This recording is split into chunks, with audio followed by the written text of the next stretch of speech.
Salut, j'espère que vous allez bien à la maison. Merci de nous choisir, merci de nous suivre avec encore une fois cette semaine. Pas mal de belles choses en ce début de décembre. On aura plusieurs allusions au temps des fêtes. Tout d'abord, Myriam Gervais, notre invitée, si vous êtes sur le point de vous offrir un cadeau de Noël, de s'acheter une maison, ben vous devez savoir quelques notions. Elle sera là plus loin pour nous le vulgariser, elle qui est courtière immobilière. Mathieu Maurice, l'imposteur culinaire. On popote, on prépare les plats du temps des fêtes. Est-ce que vous voulez vous tourner vers le keto? Vous, ça aussi, le découvrirez plus loin. Sarah Maud nous parlera des photos de mariage. Nicolas Vincent Poirier nous parlera de ciné-cadeau. Dominique Hudson vient nous présenter son album Hola avec des accents du Sud. Et pour tout de suite, c'est une de nos préférées, une de nos chouchous avec tellement de rôles marquants à l'écran, mais aussi nouvellement avec la passion culinaire qui l'anime. Elle nous présente son livre Gourmande. On débute l'émission avec Marina Orsini. Bonne émission.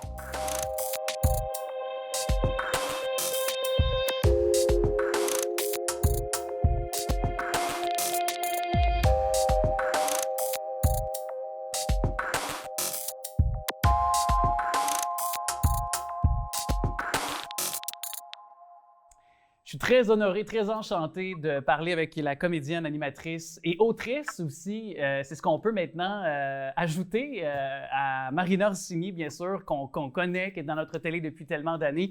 Et très heureux de l'accueillir dans cette émission pour votre information avec son nouveau livre du nom de Gourmande. Marina Orsini qui est avec nous. Bonjour. Bonjour Alexandre, bonjour. Autrice, c'est un très grand mot, là. Une fille qui a rassemblé des recettes puis qui raconte un peu l'histoire de sa famille, tiens. Ouais, OK. Mais quand même, j'aime ajouter ça parce que j'ai beaucoup aimé ce livre. Puis, on te connaît comme animatrice de l'émission Radio-Canada. Donc, 5 chefs dans ma cuisine. Est-ce que, justement, cette émission-là a donné comme une sorte de détonateur supplémentaire pour pouvoir construire ce livre-là? Certainement. C'est sûr que la cuisine est dans ma vie depuis plusieurs années, je dirais, professionnellement. Ça a commencé avec mon émission Marina le matin à Radio-Canada et de ça, et on a développé le projet de 5 chefs dans ma cuisine. Fait que c'est sûr que à la base, je suis une maman, je suis une gourmande, j'aime cuisiner, j'aime surtout manger. Fait qu'il y a tous ces éléments-là, en fait, qui ont encouragé l'idée de ce livre-là. Mais je pense que comme bien des choses dans la vie, les choses arrivent à point. Je pense qu'il y a le destin dans tout ça. C'est un projet qu'on préparait, en tout cas dont on parlait depuis quelques années, Caroline Fortin chez Québec Amérique et moi. Puis finalement, ça a fait comme, OK, on le fait-tu, on plonge-tu? Et on a plongé là-dedans, mais vraiment goulûment, je dirais. Ça a été un voyage extraordinaire de rassembler tout ça dans ce beau petit livre-là. C'est vraiment un beau et un grand cadeau dans ma vie, je dirais, ce projet-là. Parce que, et tu l'as dit, il y a une partie de souvenirs, donc, puis je me questionnais à savoir, en feuilletant les pages, en voyant les recettes, je me disais, j'hésitais entre, c'est un livre de recettes, mais en même temps, c'est un album de souvenirs aussi, puis qui peut toucher toutes les familles du Québec, parce qu'on a tous ce genre de livre-là, avec les recettes de nos grands-mères, de nos mères, des membres de notre famille. Puis j'encourage les gens à le faire, en fait. Nous, on dirait que de plus en plus, je sais pas si c'est la pandémie qui a amené ça, mais on s'est mis à cuisiner pas mal plus. On n'avait pas le choix, à revisiter aussi notre cuisine puis nos recettes. Puis je pense que ça nous a aussi amené à plonger dans nos recettes de famille. Puis je vous dirais, là, on dirait que ça donne aussi le goût de rassembler tout ça dans un cartable qu'on va faire relier, oui, avec des photos. Puis je trouve que ça se donne tellement bien en cadeau à nos enfants, à nos petits-enfants. Fait que ça a vraiment été ça. Ça a été de plonger dans mon histoire comme jamais. J'ai souvent parlé de ma famille, mon lien à ma famille, mais de raconter un peu. Je pense que c'est les 25-30 premières pages du livre qui relatent et un petit peu tout au long, mais de l'histoire de ma famille, l'immigration. Ouais. Mon père italien est arrivé dans les années 50. Ça a été une période assez importante d'arrivage, je dirais, de la communauté italienne au pays. Mon père est arrivé à Halifax en bateau, frères et sœurs, je sais plus, c'était 25-35 jours en mer. Le typique là, voyage d'immigration. Et puis, j'avais jamais raconté ça. Fait que c'est ça aussi, cet album-là, en fait. C'est un bon mot. Et c'est bon que tu en parles parce que ça rouvre une porte, parce que dans justement les nombreuses recettes dans le livre, c'est qu'il y a justement des recettes de tes racines italiennes et québécoises aussi. Ça, c'était important d'y mettre. Puis je trouve que ça fait un peu comme le Québec qu'on est rendu très métissé là aussi. Exactement. Puis je trouve que c'est à l'image de plus en plus du Québec, mais en tout cas de l'image de ma réalité, de ma famille. C'est vraiment ça, nous autres. Puis ça tourne beaucoup autour de Noël, tous ces plats-là de ma famille, parce que nous autres, c'était vraiment, il y avait tout le volet italien et il y avait tout le volet québécois. Ma mère, ça commençait toujours par l'antipasto, la soupe, la stracciatella. Après ça, c'était sa fameuse lasagne. Puis après ça, on tombait dans le volet québécois. Les pâtes à la viande. De grignotines.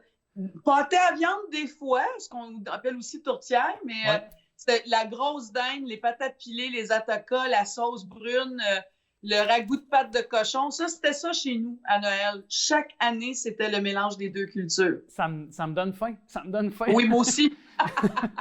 D'ailleurs, est-ce que déjà tu es rendu assez loin dans tes préparatifs de Noël? Est-ce que déjà toi, tu es du genre à cuisiner pas mal d'avance au mois d'octobre, tout ça, pour être prêt à Noël? Bien, je dirais que l'élan et le goût est là, mais en ce moment, je ne peux pas parce que je suis encore confinée dû à la COVID des dernières semaines que j'ai eues.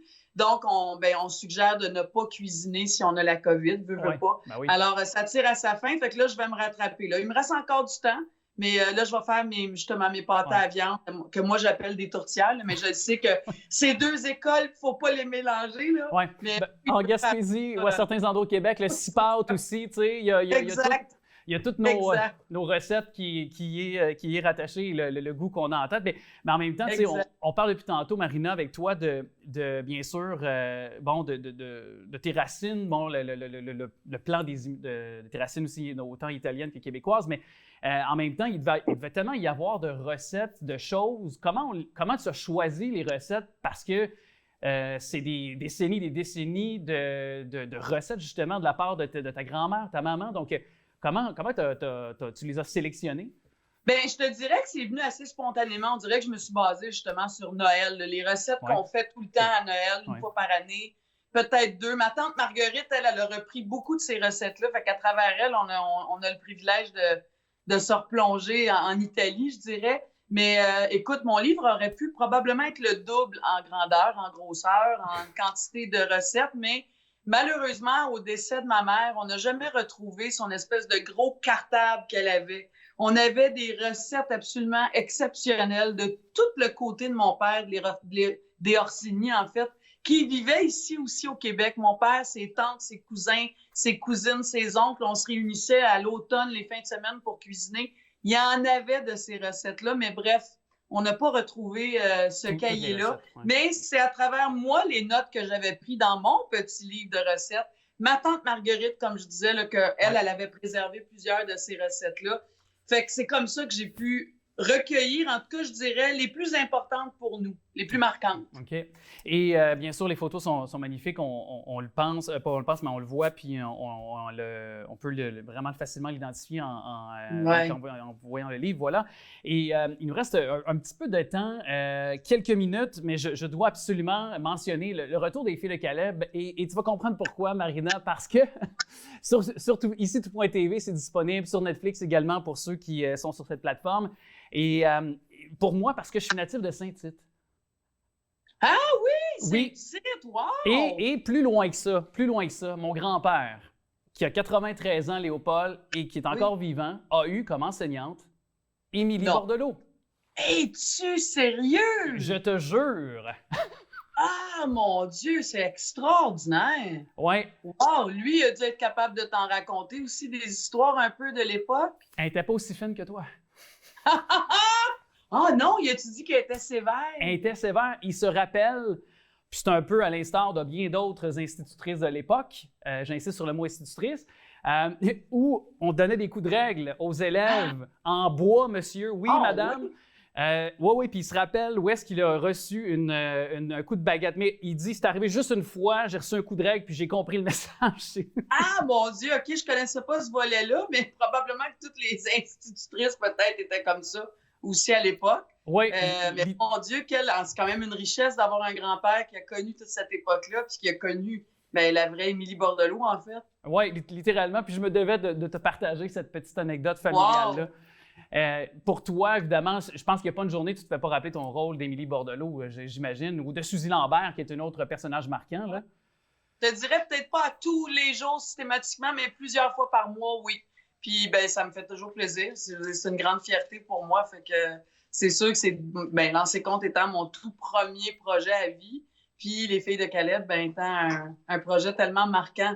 Je dirais dans bien des pays à travers le monde, hein, quand même, Les Filles de Caleb a été distribué et vendu dans plus de 30 pays à travers le monde. Fait que, non, je suis toujours fière de me faire parler de ces projets-là, c'est sûr, sûr. Et c'est une question que je me... Parce que j'ai encore du temps, puis parce que je le disais tantôt, tu es comédienne, d'abord on t'a connue comme ça, par la suite, animatrice et personnalité publique, et fille de radio également. Est-ce que tu te définis davantage comme une comédienne, animatrice? Quelle est peut-être pour toi ta façon de te définir? Parce que j'ai l'impression que tu excelles dans tout ce que tu entreprends. Ben, mon Dieu, c'est un beau compliment, mais je suis tout ça. J'ai le privilège de pouvoir être tout ça, en fait. C'est ça qui, je pense, qui me rend le plus heureuse dans ma vie, c'est de pouvoir justement changer ces chapeaux-là puis naviguer d'un univers à l'autre. C'est une grande... ça aussi, c'est un grand cadeau dans ma vie d'avoir pu... oui, la comédienne, évidemment, je pense que ça va toujours rester dans mes veines, cette passion-là. Mais de pouvoir un peu se faire oublier à ce niveau-là puis aller naviguer sur d'autres rivières, je dirais, c'est toujours le fun à travers l'animation. La radio pendant 10 ans, qui est encore aujourd'hui une passion pour moi. Puis, ben l'animation, j'adore ça. J'adore. Oui, là, c'est dans mon show de cuisine avec les 5 chefs, mais pendant 5 saisons avec Deuxième Chance aussi, série documentaire où on allait vraiment à la rencontre des gens. Fait que c'est un beau privilège de pouvoir faire tout ça. Fait que je suis tout ça, en fait. J'espère que ça va continuer comme ça. Et j'espère aussi qu'on aura un volume 2 de Gourmande, peut-être. Non, je ne sais pas. Je ne sais pas. On ne sait pas. Peut-être que oui, on ne le sait pas. Pour l'instant, non. Il y a d'autres beaux projets en chantier là, qui vont peut-être voir le jour. On travaille là-dessus. Là. Bien, Marina Orsini, merci beaucoup d'être passée dans cette émission pour votre information. Puis joyeux temps des fêtes, tiens. Puis prompt rétablissement. Merci beaucoup, Alexandre. Puis ben, joyeux Noël à toi et à tous vos téléspectateurs. Merci. Je vous embrasse. Bon Noël.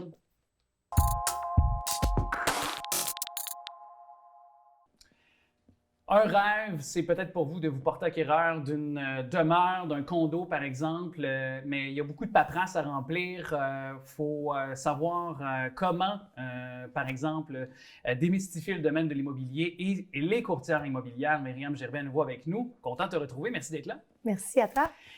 Évidemment, ben, il y a ces étapes, je le disais, il y a des paperasses à remplir. Puis là, des fois, on est excité, on en oublie que c'est des étapes très importantes qu'on pourrait regretter plus tard, surtout quand ça implique plusieurs centaines de milliers de dollars. Tu voulais nous amener sur la garantie légale de propriété et de qualité, parce qu'il y a comme 3 façons d'aborder la chose, je pense. Exactement. Dans le fond, c'est quoi la garantie légale de qualité? Beaucoup de gens se le demandent, autant des vendeurs que des acheteurs. Au niveau du vendeur, c'est très, très simple.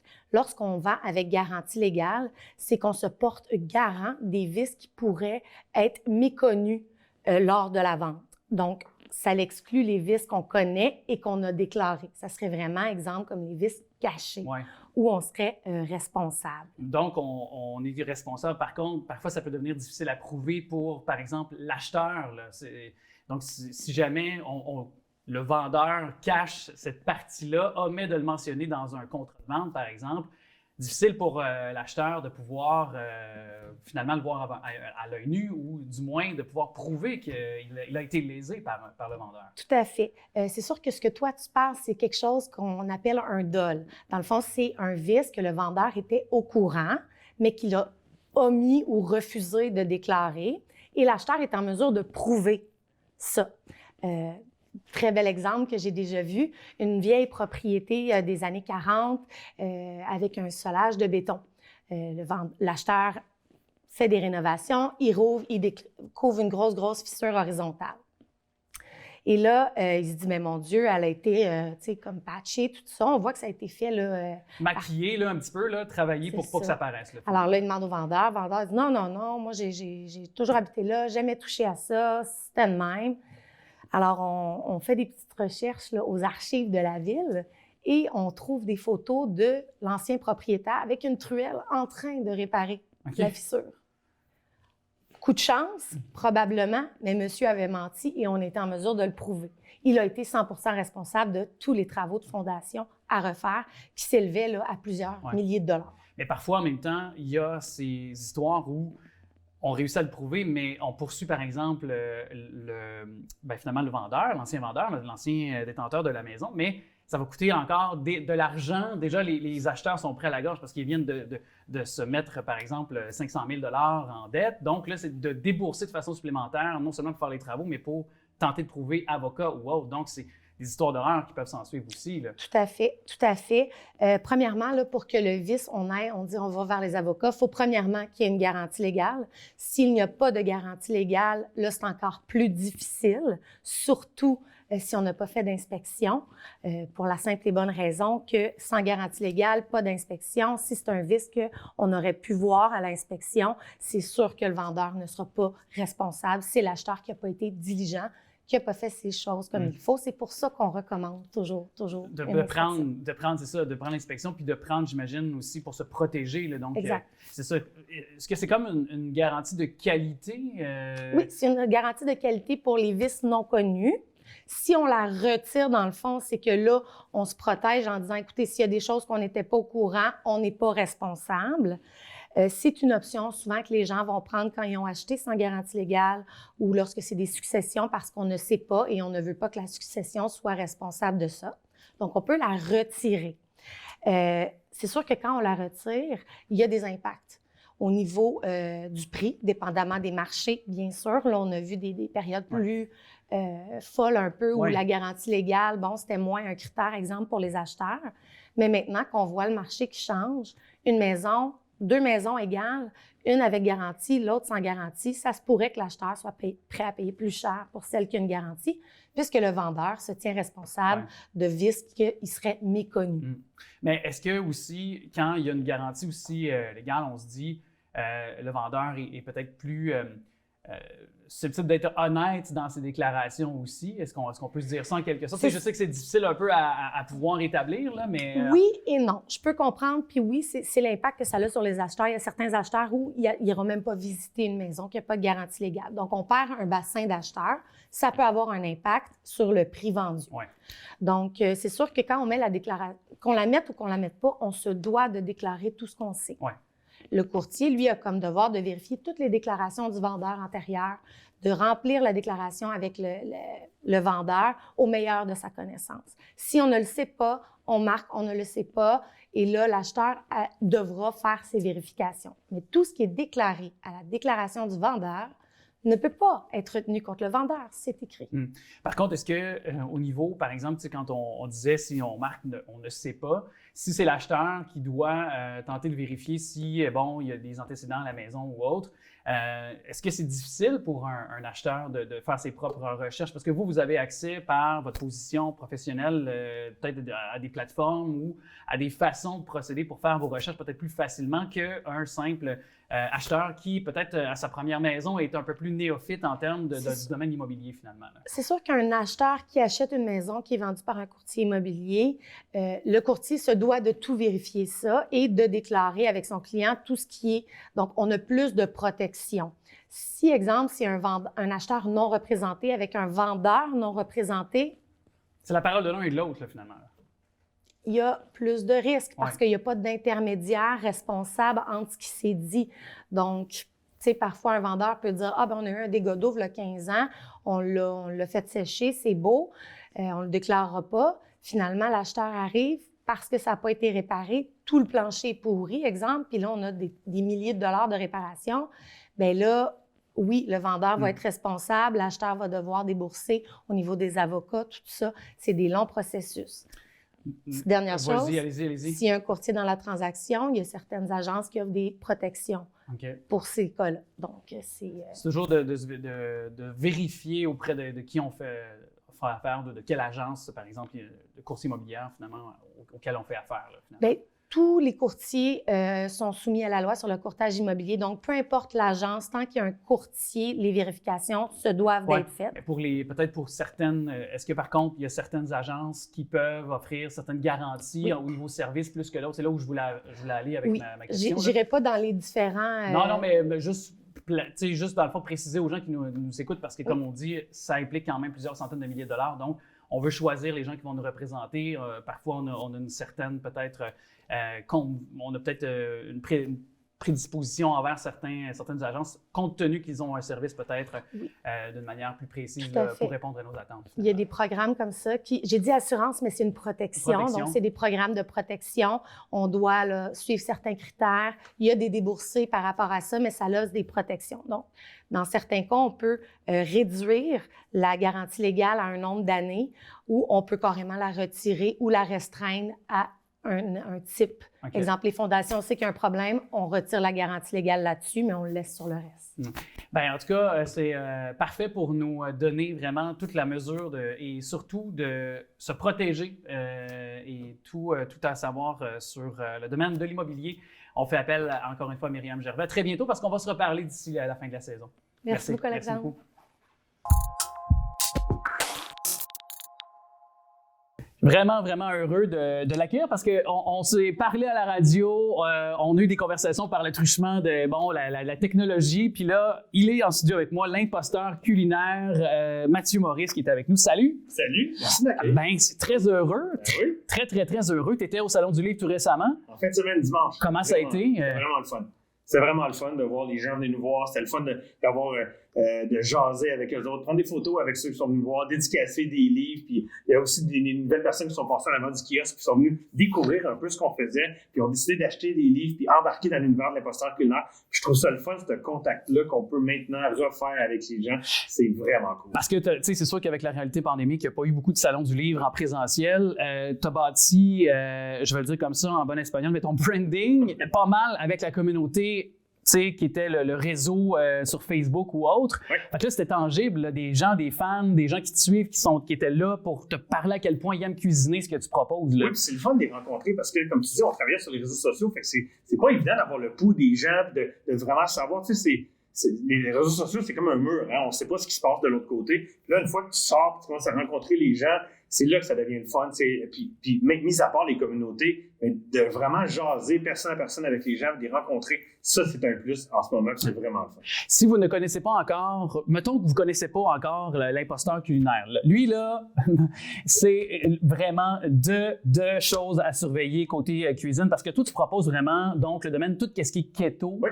Puis peut-être rappeler aux gens, raviver pourquoi c'est important pour toi d'y aller de cette peut-être forme de cuisine-là, finalement. Parce que moi, je suis sorti du garde-manger en janvier 2020, puis j'ai décidé d'essayer l'alimentation keto, puis pour moi, ça a super bien fonctionné. J'ai décidé d'amener l'imposteur culinaire dans ce monde-là, de proposer des recettes aux gens qui sont habitués de manger, mais en version cétogène, c'est-à-dire en coupant les glucides, en coupant les sucres raffinés, en allant chercher des substituts dans les différentes recettes, puis avec les photos, avec les descriptions, puis avec les présentations de recettes qu'on fait, on veut toucher un public qui est vaste, on veut que les gens, même s'ils ne sont pas keto, aient le goût d'acheter les livres de recettes de l'imposteur culinaire.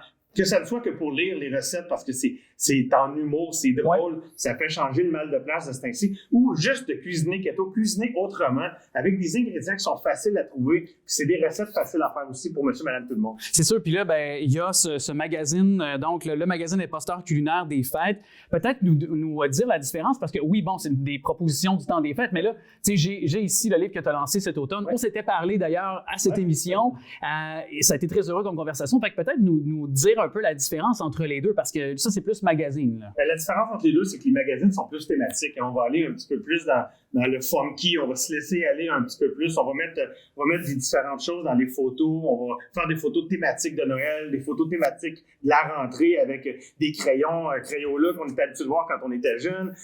Tandis que oui, j'adore cette dinde. Ben oui. Il y a une histoire en arrière de cette dinde-là. Ben vas-y, raconte. Tout le monde oublie un jour une dinde au four. Ouais. Puis nous autres, c'est arrivé parce qu'on était en train de faire des photos sur le plateau. Puis à un moment donné, j'ai dit, oh, ça sent quelque chose de brûlé. Fait que j'étais allé voir dans le four, puis j'avais effectivement oublié la dinde au four. C'est ce qui nous a amené à faire le nom, la dinde de la famille Griswold, qui fait un peu référence au film Le sapin a des boules. Oui. On était habitué de voir à peu près 254 fois par temps des fêtes à toutes les années. On l'a entouré de lumière de Noël de la même façon. Puis pour éviter le gaspillage alimentaire, puis parce que ça arrive à n'importe qui, d'oublier une dinde au four, on l'a pris en photo. Je te demanderai pas des répliques du film Sapin a des boules, par exemple.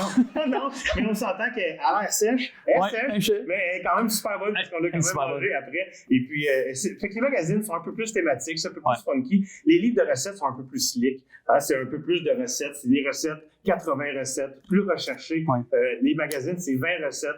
On va directement au point. Tandis que les livres, c'était l'intro dans le tome 1 de l'imposteur culinaire. Ensuite, on a eu notre propre gala où est-ce que j'étais des posters de films dans des... Ça a souvent pas rapport avec la bouffe, mais c'est ça aussi. Ça amène ludique, puis c'est ça. Ça amène quelque chose de différent. Ouais. Et dans le tome 3, ben, c'est l'après-gala. Alors, c'est les thématiques... et le tome 4, ça va peut-être être le comeback. Peut-être. Il y a toujours des idées créatives. Oui, parce que c'est ça aussi. On le dit, c'est l'art culinaire. Hein? Fait que c'est de la création. Je veux dire, t'es là-dedans. Je pense que tu es un artiste à ta façon aussi. Puis tu sais, moi, ce que j'aime beaucoup de ta façon aussi d'emmener les choses, c'est que oui, bon, c'est ludique, c'est humoristique, tout ça. Mais l'autre truc, c'est que tu n'essaies pas pour quelqu'un qui est un carnivore, par exemple, ou qui n'a peut-être pas d'envie trop de manger keto, tu n'essaies pas de lui rentrer dans la gorge, c'est ce que j'aime, puis peut-être juste, regarde, hey, je te propose ça, puis essaye-le, puis tu m'en reparleras après. C'est ça que j'aime beaucoup ta démarche. Moi, chez nous, mes enfants ne sont pas keto. Ma conjointe n'est pas keto. Fait que je cuisine ce que je cuisine, puis ils mangent, puis ils mangent avec des patates, puis ils mangent avec du riz, puis c'est bien correct. C'est bien correct. Puis moi, ce que j'ai le goût que les gens fassent, même s'ils ne sont pas keto, ils viennent découvrir les livres de l'imposteur. Essayez ça la fin de semaine. Recevez chez vous à la sauce imposteur. Vous allez voir, les gens vont y voir que du fun. Ils vont en sortir, là, ils vont être complètement confondus. C'est ce qu'on essaie de prouver. C'est pour ça qu'on amène des images de plats de cette façon-là, puis qu'on essaie de faire de découvrir aux gens dans le magazine des fêtes des classiques qu'on est habitués, mais à la sauce keto. Puis tu sais, je me dis, parce que là, en plus, ça me fait plaisir de pouvoir mentionner ça. Là. Moi, de mettre ça en bouche, c'est le cas de le dire, le ragoût de boule de cochon, la mini tourtière, la bûche de Noël. Donc, un plaisir juste de l'énumérer aussi, de se faire plaisir, de regarder, de tourner les pages, bien sûr, de voir les images. Puis en plus, quand tu parlais dans les dernières secondes de se faire plaisir de cuisiner, ben, c'est parce que tu donnes aussi des ateliers. Je pense que tu te promènes même dans les écoles. J'ai fait ça il y a environ 3 semaines. On m'a invité à faire un atelier de cuisine pour 85 jeunes du primaire. Puis je lève mon chapeau à ceux qui travaillent dans les zones pédagogiques, c'est quelque chose. Fait qu'on a fait un atelier de cuisine parce que j'ai cuisiné un mac and cheese de chou-fleur en avant d'eux autres. Je leur ai expliqué un petit peu le parcours de l'imposteur. Ils ont chacun eu une petite portion individuelle et eux autres même ont cuisiné leur petite boule de pâte à biscuits à la fin. C'était vraiment le fun, c'était plaisant. Les enfants ont adoré. Quand je leur ai dit que c'est un mac and cheese, ils ont capoté. Quand je leur ai dit que c'était du chou-fleur, ils ont tout boué. Ils ont fait « on n'en veut pas ». En fin de compte, ils l'ont mangé, ils ont adoré ça. On a fait découvrir quelque chose de nouveau. Alors, c'est un nouvel aspect de l'imposteur que j'ai décidé de développer peut-être. Ouais. Je trouve ça intéressant. J'aimerais faire des cégeps, des universités pour compter un petit peu l'histoire que j'ai en arrière du projet de l'imposteur. Mais t'en as pas fait une ou t'en fais pas une bientôt à Saint-Hyacinthe, je pense. Est-ce que j'ai vu ça? Non, c'est un souper. C'est un souper. Après les fêtes, on est faire un souper bientôt dans une boutique keto. Mais il y a des choses qui ne sont pas rentrées dans les cédules. Fait qu'on l'a repoussé après les fêtes, mais c'est vraiment un souper corporatif que j'ai aussi développé. De l'autre côté, avec l'imposteur culinaire. C'est super intéressant. J'ai du fun. Mais est-ce qu'on pourrait te voir un jour au-delà de. Tu sais, je veux dire, regarde, on va se le dire, le gars, il a une belle gueule, tu sais. Il passe bien à la télé. Puis est-ce qu'on pourrait, tu sais, tu fais déjà des chroniques à la radio, à Gatineau, ta ville d'origine et de résidence. Puis est-ce qu'on pourrait te voir dans une émission de télé, peut-être? C'est le but ultime. C'est ce que j'aimerais. Moi, je te vois là-dedans, là. Depuis le début, c'est ce qu'on veut faire, une émission de cuisine, faire un grand public. C'est ce qu'on a le goût de faire découvrir aux gens, pas juste la bouffe keto, mais la bouffe en général, l'humour au travers de ça, puis amener, puis présenter les recettes d'une autre façon, puis faire découvrir un peu la cuisine, puis la joie de vivre que nous autres, on essaie d'amener dans ce domaine-là. Puis peut-être une petite question, ben petite niaiseuse, puis je l'assume en tabarouette en fin d'entrevue. Pour être un chef culinaire, ça fonctionne, ça prend j'ai l'impression, une belle gueule, puis ça prend un tatouage un petit peu. Ça prend-tu des tatous? En fait, c'est pas des vrais. C'est pas des vrais? C'est des vrais, je les ai mis juste avant d'entrer en ondes. C'est ça? Je les change à tous les jours. Non, c'est vrai, ça fait partie de tous les beaux souvenirs de jeunesse que j'ai sur mon bras. Puis c'est sûr, hein, aujourd'hui, les chefs d'aujourd'hui, ils ont tous des tatous. C'est ça. Ça tombe comme ça, je sais pas pourquoi. Mais en tout cas, il y a une chose qui est certaine, c'est que viens faire des ateliers ici sur le territoire lavallois, tu vas être accueilli parce qu'en plus, tu as le CH de tatoué sur le bras. On sait qu'on a le Rocket ici à Laval. Fait qu'il y a tout qui est placé pour que tu aies un succès sur le territoire lavallois. Ça, c'est une évidence. Hey, vraiment, l'imposteur culinaire, merci beaucoup. Puis on réitère, mais allez vous chercher tous les livres qui sont sur la table, mais peut-être ces 2 plus récents de Mathieu, qui est évidemment alias l'imposteur culinaire. Réseaux sociaux, tout est là pour te suivre. Facebook, Instagram, TikTok, imposteurculinaire.com. On met une quantité astronomique de choses sur les réseaux sociaux. Venez nous suivre. Merci à toi. Joyeuse fête. Vous aussi. Ben, merci.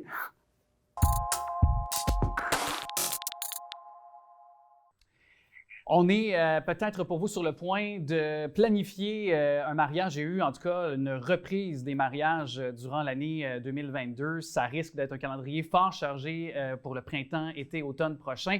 Et les photographes, justement, peut bien vous guider pour bien choisir votre photographe et tout ce qu'il y a à savoir également dans le domaine des photos de mariage. Les photojournalistes, également ambassadrice pour Nikon Canada, chroniqueuse émérite aussi à cette émission et amie. Salut Sarah Maud. Salut Alex. Content de te retrouver. Je me suis marié dans une autre vie, mais il y a une chose qui, en tout cas, est claire. Je suis divorcé, mais au moins, quand je retombe sur mes photos de mariage avec mon ex, ils sont belles encore parce qu'on avait bien fait les choses. Et toi, tu veux justement nous donner un bon point de départ. Quel est ce point de départ pour bien choisir notre photographe pour avoir de belles photos éventuellement lors de notre mariage, par exemple? Ben, écoute, Alex, comme tu sais, je m'inspire beaucoup de ma vie professionnelle pour donner des thématiques de chronique. Et puis, il n'y a pas longtemps, il y a 2-3 semaines, j'ai quelqu'un qui m'a annoncé qu'il allait se marier l'année prochaine et qui m'a demandé des conseils avant même de planifier quoi que ce soit sur son mariage, parce que pour elle, le plus important, c'était les photos et la vidéo. Donc, à partir de là, je lui ai dit, écoute, c'est assez simple, il y a quelques trucs. Par exemple, l'heure où tu te maries, c'est important. Par rapport au coucher du soleil. Okay. Ça, c'est un bon point. Si on se fie, par exemple, dépendamment de la saison, parce qu'en hiver, comme en été, le soleil ne se couche pas à la même heure. Donc, si par exemple, sur Google, on voit que telle date, il se couche à 18 h, il faut planifier au moins 1h30 à l'avance l'heure des photos de couple. Ouais. Donc, le lieu aussi, est-ce que le lieu peut avoir une incidence? Tu sais, on pense près d'une forêt, près d'un cours d'eau, dans un champ, par exemple, tout ça? Absolument. Bien, le lieu peut avoir une incidence... En extérieur, c'est certain, le lieu peut avoir une incidence pour le décor et puis les options de photographie possibles. Aussi, si jamais il pleut, il faut aussi penser à avoir éventuellement un endroit où on peut faire les photos à l'intérieur. Et ça demande une belle fenestration, une belle lumière naturelle le plus possible parce que c'est toujours plus joli, à mon sens, une photo en lumière naturelle. Et puis aussi, quand on fait un choix de lieu, par exemple... si on veut se marier dans une église ou dans une chapelle ou si on préfère se marier à l'extérieur, dans ce cas-là, c'est bien d'avoir une sorte de tente, mais pas une tente, mais une toile blanche pour couvrir un peu et diffuser la lumière. Parce qu'à plein midi, sur le soleil, la lumière peut être très difficile pour les visages et ça fait des photos un peu moins belles et le fun pour se marier. Et si on est à l'intérieur dans une chapelle ou une église, aller vers des lieux très lumineux, le plus blanc possible, et surtout, que ce soit en cérémonie ou pendant qu'on se marie, en cérémonie ou en réception, c'est d'éviter les lieux avec du bois. Le bois Oui, parce que le bois, c'est très sombre, déjà en partant, et ça boit la lumière. Ce qui fait que c'est plus difficile pour un photographe, il va falloir flasher, ça va être beaucoup plus sombre comme mariage. Mais tout dépend de ce qu'on cherche comme style aussi. Oui, bien c'est ça, évidemment, la thématique de notre mariage, parce que tu l'as dit, tu sais, souvent c'est ce qu'il reste de nos, pour le meilleur et pour le pire, c'est ce qui reste de notre mariage, c'est les photos ou c'est les vidéos également. Est-ce que tu considères que pour bien choisir son photographe, c'est de bouche à oreille, est-ce que c'est de voir le portfolio de ces photographes-là? Parce qu'il y en a plusieurs, là. Il y a plusieurs types de photographes. Je dirais que pour choisir un bon photographe, il faut y aller aussi avec un budget. Dans le sens qu'il faut connaître le budget. On sait qu'un très, très bon photographe qui se niche là-dedans, ça veut dire qu'il ne fait ça qu'à temps plein, va charger beaucoup plus cher qu'un photographe comme moi qui fait ça occasionnellement, sur demande, parce que je ne fais plus de mariage à temps plein, j'en ai fait beaucoup trop, mais certaines personnes, je le fais, mais en tout cas. Donc, c'est sûr qu'un photographe qui fait ça à temps plein va charger beaucoup plus cher, il va avoir l'expérience, il va avoir aussi un deuxième, un troisième assistant, un vidéaste, un forfait clé en main, il va y avoir beaucoup d'informations, autant qu'un photographe comme moi peut offrir un clé en main aussi avec un vidéaste. Mais j'ai un style beaucoup plus photo-reportage. Donc, c'est sûr que si on me demande des photos très léchées avec les détails de la robe, j'irai pas là. Dans les détails de la robe, c'est-à-dire... Tu vas aller dans l'émotion, toi. Ben, oui, c'est ça. Moi, je ferais, faire attention au pli de la robe. Je fais bouger les gens, donc c'est sûr qu'il va y avoir un mouvement. Donc, je suis moins spécialisée là-dedans. Par contre, photo-reportage, je vais y aller. Mais c'est sûr que ma gamme de prix va être aussi en fonction de mon expérience et de ce que j'offre comme service à côté de ça. OK. Et sinon, si on cherche quelqu'un si quelqu'un n'a pas beaucoup de budget pour un photographe, dans ce cas-là, j'irais vers des photographes qui commencent, mais c'est sûr que ça serait bien de voir aussi c'est quoi sa technique et quelle est sa capacité à faire des bonnes photos. Puis tu sais, ma prochaine question n'est pas dans le but de te piéger ou de frapper sur certains photographes, mais quand on pense à des photographes qui se spécialisent dans le domaine du mariage, est-ce qu'il n'y a pas un risque d'avoir des photos pareilles comme d'autres et de ne pas être original dans les concepts ou dans les thématiques aussi quelconques, là? Ben, écoute, pour être tout à fait franche, je te dirais pas qu'un photographe qui fait que ça n'a pas déjà comment je pourrais dire, ses habitudes. Donc, tu sais, des choses, des positions ou une façon de travailler qui sait que c'est toujours gagnant pour le couple. Maintenant, c'est sûr que ça va tout... Quand on choisit un photographe, on choisit aussi son style. Donc, c'est sûr qu'il y a des choses qui reviennent. Après 15 ans de photographie, tu as des choses qui reviennent dans ta façon de faire. Mais il y a aussi le lieu, l'endroit, la lumière. Donc, c'est pour ça que je vous dis, ce qui est bon, c'est qu'avant de même commencer à regarder pour des places, parce que des fois, tu sais, par exemple, on a « ça, c'est une belle auberge. » Oui, mais l'auberge, elle est sombre, elle n'a pas de fenêtre. Tu sais, ça va te donner quoi comme photo? Qu'est-ce que tu veux vraiment? Donc, c'est de trouver un bon équilibre. On peut aller contacter un photographe et voir avec lui qu'est-ce qu'il vous conseille pour avoir les meilleures photos et vidéos possibles. Faire du repérage peut-être à l'avance aussi également pour le photographe, question de savoir un peu là où physiquement il va se trouver pour pouvoir travailler de façon adéquate également. Puis je trouve ça important qu'on le ramène dans la discussion parce qu'avant d'ouvrir les caméras, on en a discuté brièvement, mais les téléphones cellulaires là, peuvent être le pire ennemi finalement pour un photographe ou du moins pour certains résultats de photos là, pour vous autres, là, les photographes. Là. Ben, je dirais que ça peut être le pire ennemi pour les mariés surtout, mais pour le photographe aussi dans un autre contexte aussi parce que de plus en plus, les gens ont toujours le nez devant leur cellulaire. Donc, tu sais, ils partagent des photos, ils sont là, puis, tu sais, ils font ça. Donc, tu perds complètement l'expression. Donc, pendant un moment, j'en ai fait un récemment en mariage, et pendant un moment, tout le monde était en train de rire, faisait des photos, regardait les photos, mais pendant qu'ils faisaient ça, ben, il n'y avait rien qui se passait autour de la mariée, il y avait pas... L'émotion était assurée, je dirais, par des temps de cellulaire. Donc ça, c'est dommage en bout de ligne parce que les gens sont beaucoup moins dans le moment présent et ça paraît dans les photos après. C'est ça, dans l'énergie, comme tu disais, dans l'expression faciale des gens.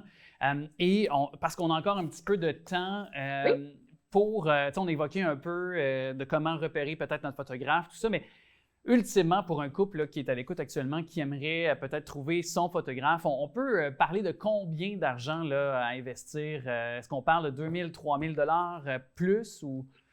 Bien, ça va dépendre du service que vous demandez. C'est sûr que généralement, un bon photographe, moi, je m'estime à peu près dans les 2 000 à 3 000 dépendamment du nombre d'heures de travail qu'il y a aussi, parce qu'on s'entend que c'est pas juste la journée de mariage qui compte, tu as aussi toute la post-production après.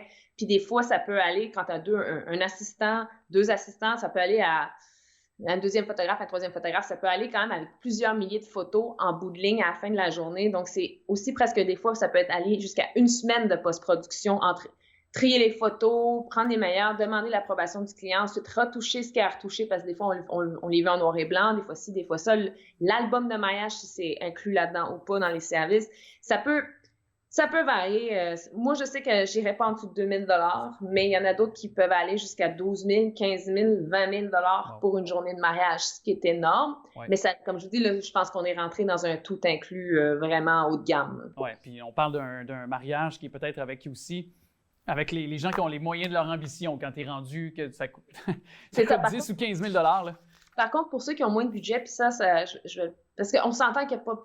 Moi, je peux dire, il n'y a personne qui a vraiment envie de payer. Il y a beaucoup de gens qui veulent tout et pas pour le prix qu'on demande. Donc, il y a beaucoup de gens qui vont aller chercher des photographes moins chers, mais il faut qu'ils s'attendent à avoir une qualité d'expérience un peu moins présente. Sauf que c'est un compromis. Par contre, ce qu'ils peuvent faire, c'est voir quel est le portfolio de ce photographe-là pour avoir peut-être une meilleure idée de ce qui les attend. Et même éventuellement demander une pré-séance. Ça aussi, ça se fait pour tester le photographe. Ah oui? OK. On peut faire ça? On peut faire des pré-séances de couple. Souvent, c'est un petit photoshoot qui va servir à faire des cartes d'invitation pour le mariage. Ouais, très bonne idée, ça, mais comme mot de la fin. Maud, merci beaucoup. On peut évidemment consulter ton portfolio à toi, sur Instagram notamment.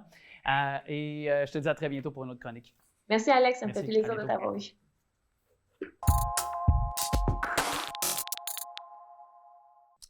Ça fait 40 ans qu'on vibre avec ces dessins animés durant la période des fêtes.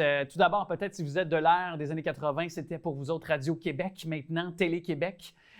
Il est de l'ère de Radio-Québec, ça j'en suis persuadé. Si moi j'ai connu Radio-Québec, il l'a connu aussi. Salut Nicolas Vincent Poirier. Salut Alex. Est-ce que pour toi, c'est synonyme, ciné-cadeau, de temps des fêtes? Est-ce que pour toi, c'est aussi important qu'ouvrir, que déballer ton cadeau? Pour moi, pour vrai, c'est tout aussi, pour moi, signifiant de me rappeler mes premiers temps des fêtes de ma jeunesse. Et même encore, j'ai le plaisir de regarder, de visionner encore, même si je connais les répliques par cœur, mes émissions préférées. C'est 40 ans cette année de ciné-cadeau et ça évoque quoi pour toi? Moi, ça évoque la nostalgie, bien sûr, mais contrairement à toi, ciné-cadeau, oui, j'aimais ça, mais je me rappelle pas l'avoir regardé à chaque année parce que, bon, c'est des dessins animés, ça n'a jamais été vraiment mon fort, mais j'ai des films, parmi mes films préférés du temps des fêtes, on retrouve... C'est parce que t'écoutais Die Hard trop souvent en repeat, c'est pour ça. Ben, le problème avec ça, ciné-cadeau, je l'aurais plus regardé si Die Hard aurait fait partie des films qu'il présente. Mais bon, c'est pas encore le cas. On espère que ça va arriver bientôt. Si les gens de ciné-cadeau nous écoutent, on envoie le message. Ça serait important. Mais oui, parmi mes films préférés de Noël, il y a beaucoup de films qui ont été présentés durant ciné-cadeau. Et je suis sûr que mes films préférés et tes films préférés, ce ne sont pas les mêmes. C'est quoi les tiens? Je veux le savoir. On va commencer par toi en premier. Je suis curieux. Ah oui? OK, ben regarde, je vais y aller. Je vais me lancer. C'est sûr que les classiques sont La guerre des tucs. Tu sais, 1984, la chanson culte chantée par Nathalie Simard à l'époque.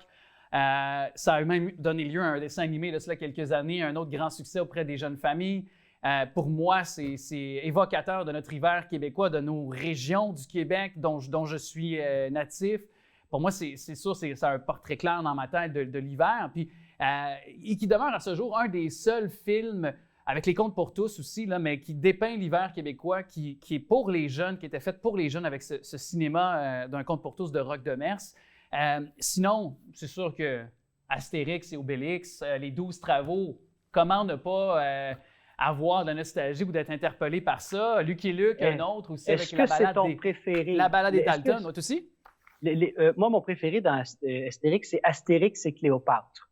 Et La balade des Dalton, c'est un film que j'ai adoré aussi. Aussi, donc, hey, vois-tu, on n'est pas si à l'opposé que ça. Finalement, toi qui disais qu'on était... Mais je te dirais que moi, un des films que j'ai adoré de ciné-cadeau, et c'est pas un film que je pense beaucoup de gens se rappellent, là, dans les années 60, ce qu'il faut se rappeler, c'est qu'on était dans l'ère course à l'espace. Et pourquoi je dis ça? Parce qu'un de mes films préférés de ciné-cadeau, c'est Pinocchio dans l'espace. Oui, ça date de 1965 et c'est un cartoon sur, Pinocchio, évidemment, qui s'en va dans l'espace sur Mars et je veux surtout pas faire de spoiler. Son nez, quand il ment, devient le bras canadien ou? Oh, ça n'existait pas dans ce temps-là, non. Alex, mais peut-être, écoute, peut-être, on va appeler les producteurs de ce film-là pour la suite parce que c'est pas pire ton idée. Et aussi, Alex, tout le monde aime Aladdin, ou presque tout le monde aime Aladdin.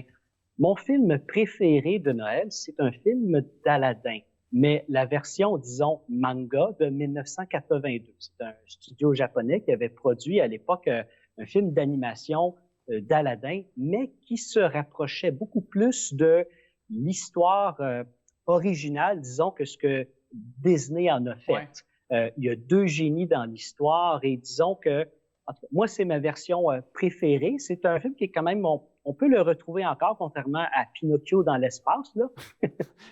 On se demande pas pourquoi. Mais d'ailleurs, moi, ça m'étonne que tu m'aies pas nommé Tintin, parce que tu as le même toupette. Écoute, j'ai jamais aimé Tintin. Ah non?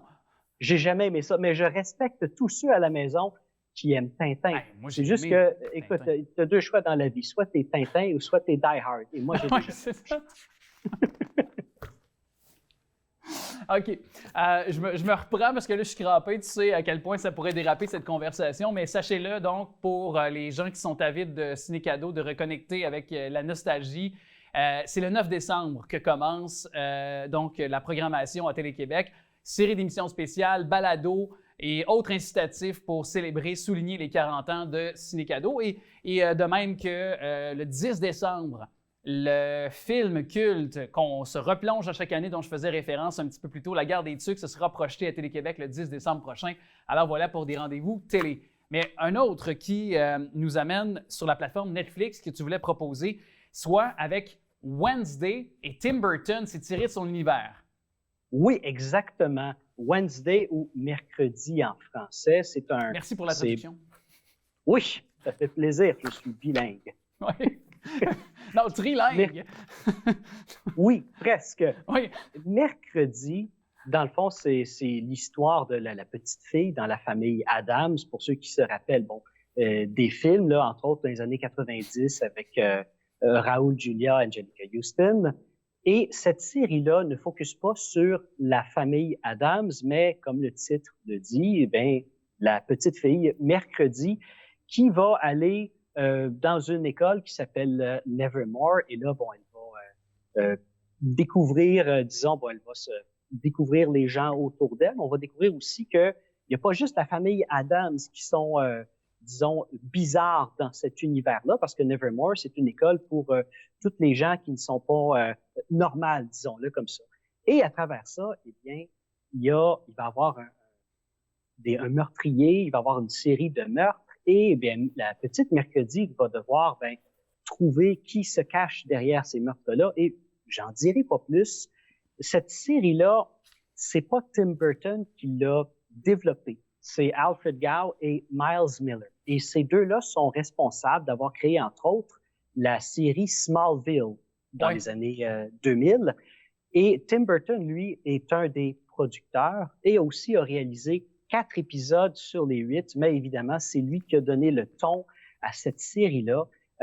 8 épisodes, et moi, je l'ai trouvé très bonne, cette série-là, et j'ai été agréablement surpris parce que, contrairement au film de la famille Addams, où c'est pour grand public, celui-ci, il y a de l'horreur, il y a du sang, il y a de la violence, donc c'est pas une série qui s'adresse aux jeunes comme tout ce qu'on a pu voir de la famille Addams avant. Et je me promets de le voir. À un moment donné, il y a beaucoup d'offres, alors j'ai manqué de temps, mais ce que j'entendais de ces fans, justement, de la famille Addams et qui ont visionné la série Wednesday, on me disait que c'était décevant, que ça ne réussissait pas finalement à atteindre le même rendement, le même niveau que le film. Puis, je me dis, est-ce qu'on en demande trop envers? Parce que pour ceux qui sont des premiers initiés, c'est-à-dire qui ont connu les classiques, le film ou la première série, puis là, on revient des fois 20, 25 ans plus tard, comme on peut le faire avec ce concept-là, avec la mini-série, donc Wednesday. Est-ce qu'on crée trop d'attentes quand c'est trop espacé en termes de suite, quand il y a trop un espace-temps qui s'est passé, quand c'est pas assez rapide dans un délai d'une suite, par exemple?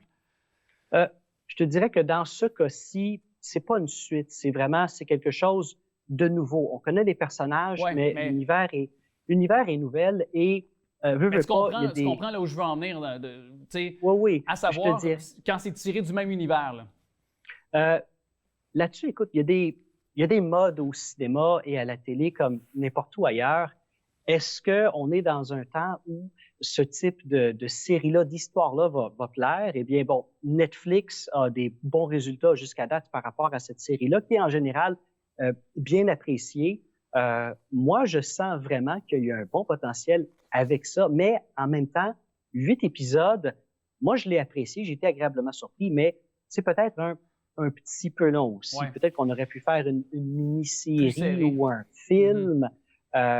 Mais quand même, j'ai aimé l'approche qu'ils ont amenée. Parce que rares sont, il nous reste peu de temps, mais rares sont les succès comme un Top Gun, par exemple, cet été. Rares sont les suites qui réussissent aussi bien qu'un Top Gun 2, plutôt cette année, Top Gun Maverick.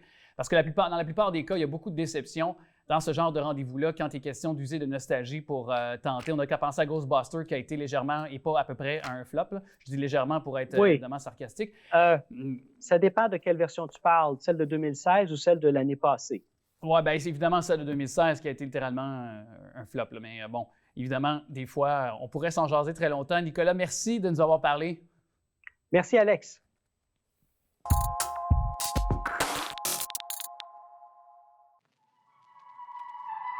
À ta façon de prendre la lumière, à tes yeux impossible à oublier, j'ai vu ma vie se dessiner. C'est toujours un chapeau, quelque part, quand il est question de Dominique Hudson. Salut! J'aime ton intro. Il y a toujours un chapeau quelque part, puis il est pas mal souvent sur ma tête. Il est pas mal souvent sur ta tête. À part, des fois, sur la tête des autres, parce que quand tu sais que le gars, oui, il chante de la musique depuis tant d'années avec le projet Danza, musique du Sud, mais musique country qui nous amène à de la musique dans le Sud. Ça a l'air que toi, tu tripes Garth Brooks au coton. J'ai appris ça, moi, dans les branches. C'est une affaire que je... Toi, t'écoutes beaucoup trop entre les branches. J'écoute... Ça devrait être ça, ta prochaine émission, entre les branches. Entre les branches. Non, mais c'est parce que moi, j'aime apprendre des nouvelles choses d'amis et d'artistes. Ça fait quoi, 10 ans qu'on se parle. Je ne compte plus les entrevues de Dominique Hudson ensemble. À la radio, ici même sur le plateau de TV Laval, mais t'écoutes du country, j'ai appris ça, du Garth Brooks. Ouais, je suis un fan de Garth Brooks depuis longtemps. Je suis parti, j'avais 19 ans à Vancouver, 1 an, puis j'ai travaillé sur un ranch.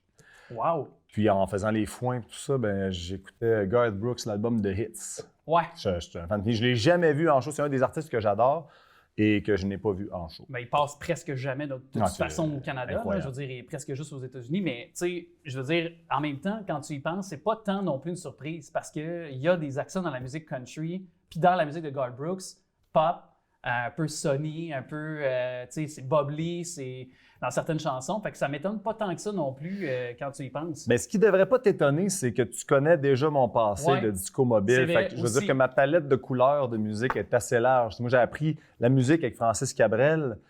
J'ai joué du Richard Seguin à côté, j'ai trippé sur Garth Brooks, puis à un moment donné, ben, j'ai eu un flash pour la musique latine. Et ouais, puis même, tu as chanté du Claude François. Tu as fait pas mal d'affaires dans ta carrière. Puis, attends, j'ai chanté du Claude François. J'ai fait une chanson de Claude François en salsa. Ben oui, je le sais. Ouais. Il faut spécifier. Oui. C'est bien beau, ça. Là, tu parlais d'ailleurs de toi, de disco mobile, parce que toi, tu as changé ça des vinyles sur une table tournante. Là. Tu sais que mon père est décédé il y a 2 ans. Ouais. Il capoterait. Je pense que son fils sorte un vinyle, je pense que ça aurait été le summum pour lui. Puis il est beau en tabarouette. Il est vraiment beau. Puis tu sais, toi, mettons, tu t'es référé, j'imagine, aux pochettes que tu tripais, d'artistes que tu tripais. C'est sûr que ça a fasciné puis l'élaboration, j'imagine, de ce que tu voulais sur le format physique. Là. Bien, honnêtement, la proposition qu'on m'a fait avec ma maison de disque GSI, Sphère Musique, bien, tu sais, c'est juste un graphisme incroyable. Et la photographe qui a pris cette photo-là, tu la connais. Oui. Puis je la connais aussi très bien, c'est Sarah Maud. Fait que c'est toujours exceptionnel ce qu'elle fait. Puis là, bien, ça a été encadré par Michael de chez GSI qui a fait un travail extraordinaire. Mais tu sais quoi? Au-delà de tout ça, je ne l'ai pas encore ouvert, mon vinyle. Je n'ai pas sorti le vinyle de l'album encore une fois. Je vais le faire maintenant sur tu le fais là? Ben là, il y a une première. Là, mais attends, c'est parce qu'il faut que j'explique quelque chose. Vas-y. Ce qu'il y avait avec le vinyle qu'il n'y a plus aujourd'hui, puis ce que je trouve triste, et c'est là que peut-être que le coffret de luxe CD va faire sa job, c'est... Avant, moi, quand j'étais petit, puis je recevais ou j'achetais un nouvel album vinyle, ce que je tripais, là, au-delà de l'ouvrir, je ne sais même pas comment ça fait tellement longtemps que je vais ouvrir ça, mais c'était de découvrir la pochette en dedans. Oui. Tu sais, le petit papier dans lequel tu essayais d'insérer de façon propre, sans plier les coins. Comme un petit papier parchemin. Le vinyle. Oui. Puis là, on s'assoyait et on lisait les paroles. Mais là, c'est ça. Fait que je ne l'ai pas ouvert. Fait que là, dans le fond, ce que je réalise, c'est que tu peux avoir l'album... Moi, je tripe bien. Ah oui, vas-y. C'est la première fois que je l'ouvre. En plus, on entend le petit... Fallait que je fasse ça avec toi. Tu sais, c'est quand même malade. Tellement. C'est hot, pareil. Puis, montre-la à la caméra. Regarde, montre-la à la caméra. Quelle cam? On va la montrer, celle-là, celle-là, juste ici. C'est débile. Moi, je tripe bien. C'est incroyable. J'espère que ça va faire... On va mettre ça aux effets sonores, là. Bref, tout ça pour dire que c'était de lire les paroles, c'était de lire le texte, tu sais, ça allait découvrir les crédits, puis tout ça. Puis ça te permettait, le vinyle permet, je pense, le CD aussi, mais il y a un shuffle sur le CD qu'il n'y a pas sur le vinyle. Quand tu le pars, tu sais, les artistes ont fait... paresseux, il faut que tu te lèves à cette heure pour aller changer. À cette heure, on fait rien appuyer sur le piton, sur l'écran, ça change. Exactement. Mais là, tu vas te lever juste une fois, c'est pour le virer de bord. Mais ça permet de s'asseoir et d'écouter ou danser. Mais tu peux aller changer en dansant si tu veux. Aussi. Mais là, tu devrais être sur un blanc parce que on s'en reparlera de ça. Mais donne-moi, bref, donne-moi un 16. Donne-moi un 32. Tu sais, il y avait des 78 tours aussi. Oui. Mais bref, ça permettait de s'asseoir puis d'écouter l'album d'un bout à l'autre sans skipper. Puis, tu sais, on fait un pacing qu'on appelle. C'est ça. Puis, tu sais, les artistes, on s'assoit pour faire un pacing pour que les chansons s'enchaînent bien. Mais c'est de plus en plus rare qu'on l'écoute d'un bout à l'autre. Puis, justement, sur ces immensément beaux coffrets, CD, vinyle, on va en parler un peu parce que là, ton projet Danza, c'était déjà avec les accents du Sud. On le sait, tu avais des musiciens cubains avec toi. Là, tu te tournes vers le reggaeton. Moi, j'aime ça rouler le R. Mais pourquoi ce virage-là? Pourquoi c'est important pour toi? Mais de rester dans un son du Sud qui vraiment, on le voit, là. Et en plus, il y a le temps, il est beau à l'année. Non, mais j'arrive, j'arrive hier. T'arrives du Sud. Mais pourquoi c'est important pour toi de rester dans ce son-là, ces accents du moins là, du Sud, là, sur le son latin? Pourquoi c'est important de rester dans ces... Parce que honnêtement, ça fait partie de moi. Mais le reggaeton en particulier. Là. Non, mais le reggaeton, c'est une couleur que je n'avais pas abordée encore. Mais en fait, c'est pas vrai. On avait abordé sur Danza 3 avec du sable et de l'eau. C'était une petite touche de reggaeton. Après ça, il y a eu Quattro, qui a eu une autre petite touche. Tu sais, Puis, tu sais, ça fait des années qu'on s'en parle, là, mais tu sais, je fais pas de la salsa cubaine. Je suis pas un nouveau latin. Je suis un Québécois qui triple là-dessus. Puis je vais chercher cette saveur-là pour la saupoudrer partout dans ma musique. C'est ça l'essence du projet. Puis le reggaeton, j'avais pas encore été là. C'est plus actuel, c'est plus électro. Fait que là, avec les musiciens, le nouveau spectacle, il va y avoir des accents différents. On va avoir des beats en arrière de nous. On va avoir quelque chose de bien spécial qui me déstabilise un peu. Je suis habitué d'avoir ma guide puis de prendre le contrôle. Fait que, mais c'est important pour moi, tant qu'à faire le tour, faisons-le au complet. Fait que j'ai touché à la bachata, cumbia, salsa, puis là, ben, le reggaeton. On va se le dire, le reggaeton, il y a un swag là-dedans. Il y a quelque chose, une sensualité qu'il y a aussi, oui, dans la musique que tu offrais avec le bachata, où tu parlais de salsa et tout ça, mais je sais pas, il y a quelque chose de moderne, de plus moderne aussi en quelque sorte, là, peut-être aussi. Public plus jeune aussi que tu pourrais aller chercher, on va se le dire, également avec ce son-là. Puis en français, qui est probablement une des premières propositions du genre au Québec, puis même dans la francophonie, là, du moins, là, je trouve. Il n'y en a pas tant que ça. Puis tu parles de soirée, puis il y a une touche sensuelle dans le reggaeton. Il y a une chanson qui s'appelle Paradis, qui est vraiment sexy. Puis j'ai bien hâte de faire ça en show. Je sais pas si ça va être dans le setup, là, parce que je suis en train de le monter, mais j'ai bien hâte. C'est la première fois, Alex, que je suis un peu stressé de faire un show. Pour vrai? Ouais. Toi? Parce qu'il y a beaucoup de... Je dis, il y a beaucoup de nouveaux. Il va y avoir une structure, ce que je suis habitué de déstructurer. Puis je pourrais te parler de ton voyage. Je pense que tu as passé un mois au Mexique ou quelque chose comme ça. L'année passée, puis que je pourrais te demander, ça a-tu une incidence sur le résultat? Je pourrais te parler de la relecture que tu as fait. Tu reviendras de Sylvain Cossette sur l'album. Fait que tu pourrais m'en parler, je peux-tu t'en répondre? Répondre. Mais il me reste une minute pour ça. C'est déjà oui, c'est ça. Tu m'invites jamais assez longtemps. Je sais. On n'a pas de temps pour allonger ça. Je pense, moi, je suis en temps réel, on n'a pas le temps. Mais je me fais dire, vas-y. Je peux répondre rapidement. Vas-y. Quand le mois au Mexique, ça m'a permis de réécouter l'album parce que ça fait quand même longtemps qu'il est prêt. Tu Volveras, c'est Matt Laurent qui a parlé avec Sylvain Cossette. Puis Sylvain, il a avoué que dans le temps, il y a 30 ans, il y avait une version espagnole qui était en train de se concocter. Fait qu'on a décidé de l'adapter puis de la faire en salsa. Comment, qui est un extrait radio que j'aime beaucoup, que les gens vont pouvoir entendre à la fin de notre conversation. Avec Stéphano Tarex. C'était écœurant. D'ailleurs, c'est ça, tu as été cherché. Moi, c'est ça aussi que je veux dire, puis saluer ton intégrité. Parce que autant avec le projet d'Anza, autant qu'avec ce projet-là, tu t'entoures de gens qui connaissent les codes de la musique. Et ça, je trouve ça très cool que tu le fasses. Puis un bravo à Matt Laurent qui a été capable de tout prendre ça puis d'amener ça au summum. Ouais. Hey, ça vient de clôturer notre minute qui nous restait. Mais tu vas revenir. Ben j'espère, plus longtemps. Oui, vraiment. Merci Dominique Hudson. Merci Alex. Et allez vous chercher ça, ces belles affaires-là.